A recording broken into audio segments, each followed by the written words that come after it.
Well, that tends to be what people do. Anything that's not my fault, not my risk, that's what I want to rank high. So if I can blame Chris, and Chris is the problem, it makes my job a lot easier. So in my assessment, I really want to put the risk on you and you and you. And all my stuff is low risk, so you shouldn't really bother me. Talk to those guys. After that, you really want to draw attention to them. Pass the blame as much as possible. Now, the mitigations. So I've got these risks, and everything's your fault now. You know, I'm the contractor. Nothing's my fault.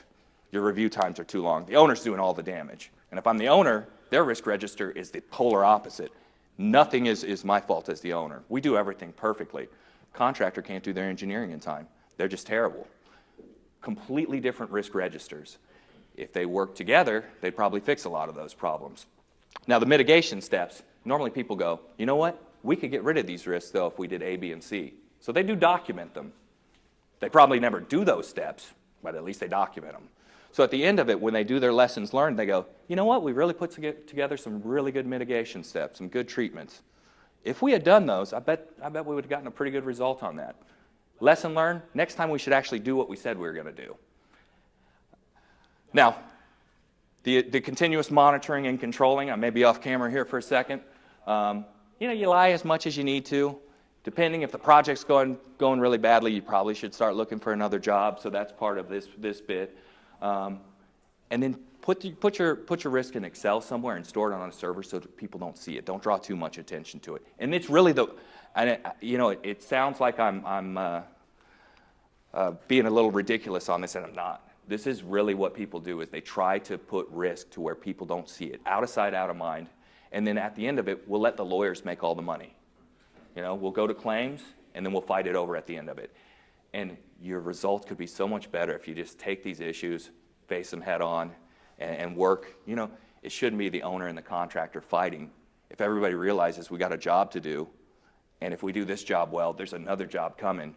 You know, you start nailing these jobs and really making the best decisions for everybody's organization. So in the next one, for me, demystifying this process, I want to put, instead of looking at ISO standards, go ahead. Instead of an ISO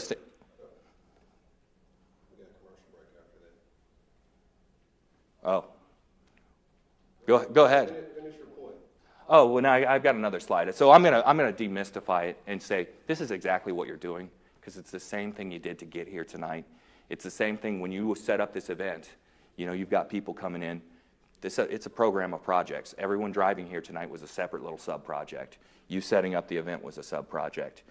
You coaching me not to use too much profanity, that was a sub-project. So, and anyone who knows me, that is a big risk. So. Shouldn't the risk register be reviewed like at least once a month with the team and not put away? I mean, it should be continuous. You know, whether it's once a month or something happens in the project. Hey, sometimes when stuff starts going wrong, maybe we should be reviewing this every day because, yeah, absolutely. Yeah, and I think the person who's controlling it, there's a flaw there too. You know, I was working on something recently that was offshore Angola, right? We're gonna lay some cable into the waters of the Democratic Republic of the Congo. There's no permit. Well, we have to have a permit to do that. Nobody's going to go into those waters. What do we do for the risk register? Well, the idea is don't put it in the risk register. That's terrible. We'll draw attention to it. Okay, whoa. That sounds terrible, because then we get a boat or 3 boats out there that are 200 grand a day, and they're stuck in the water doing nothing. And every day it's 600 grand.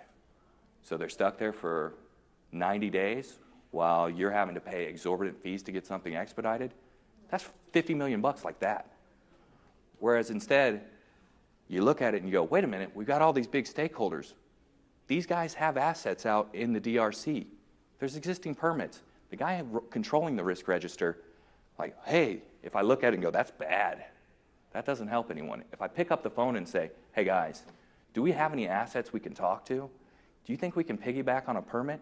And sure enough, you know, the mitigation before that was the DRC doesn't have a Navy.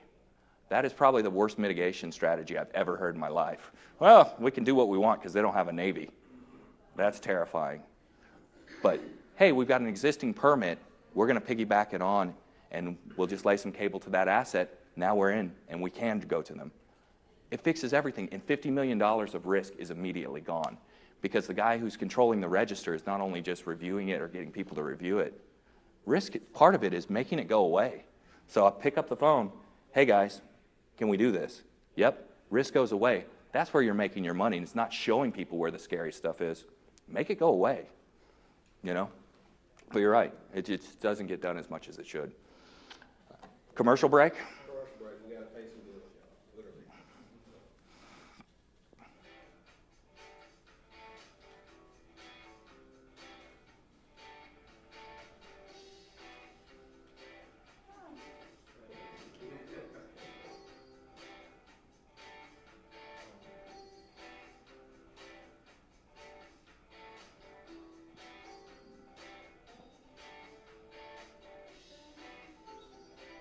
See, I need t-shirts. My question is, do you know how much they are? They are really inexpensive, so,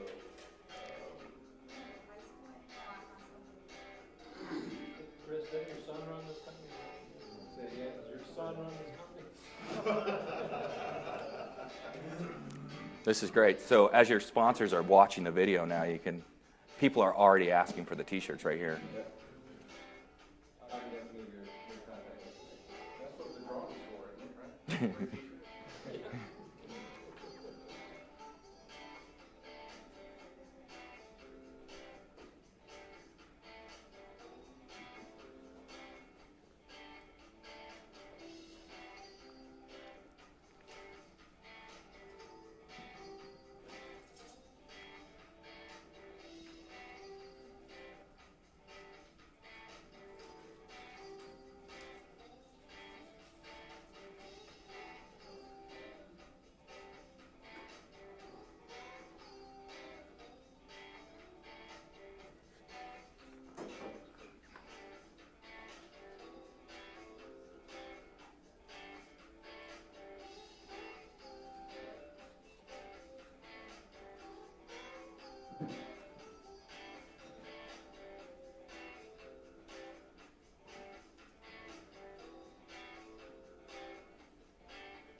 We had a dance number worked out to that too, but since we started late, we just didn't have time.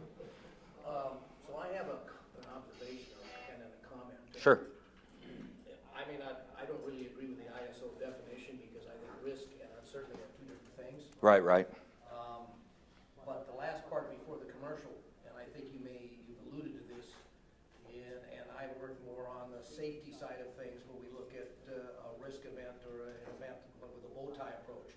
You've got the preventative measures on the one side and the mitigating measures on the other.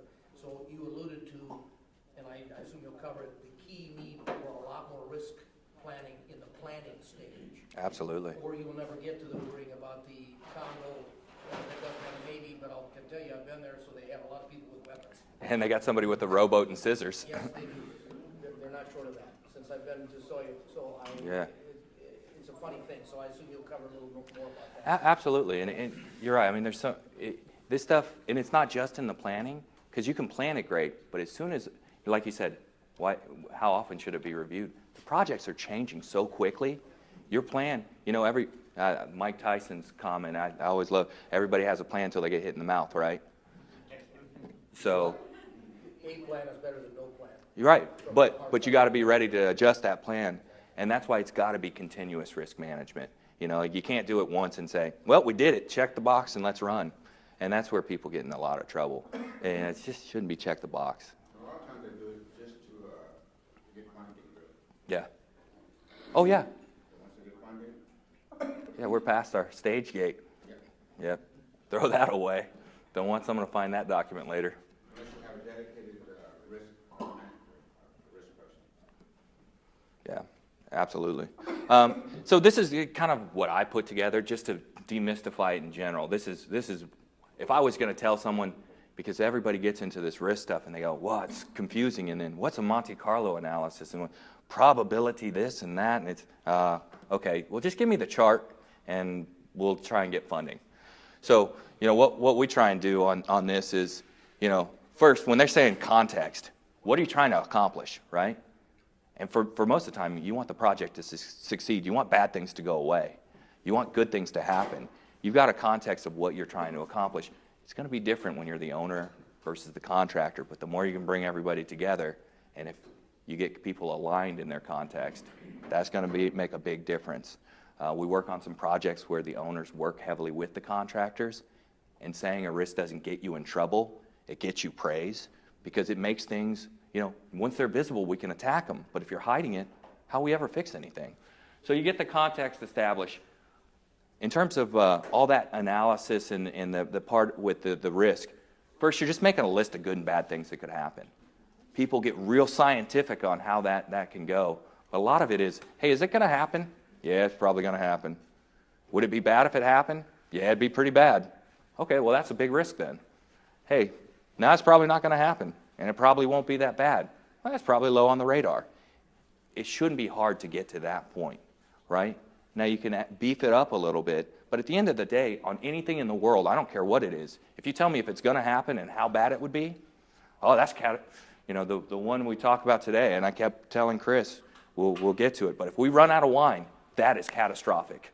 Everyone will riot. No one is going to listen to risk without wine. That's my big risk for this event. Is that going to happen? It better not.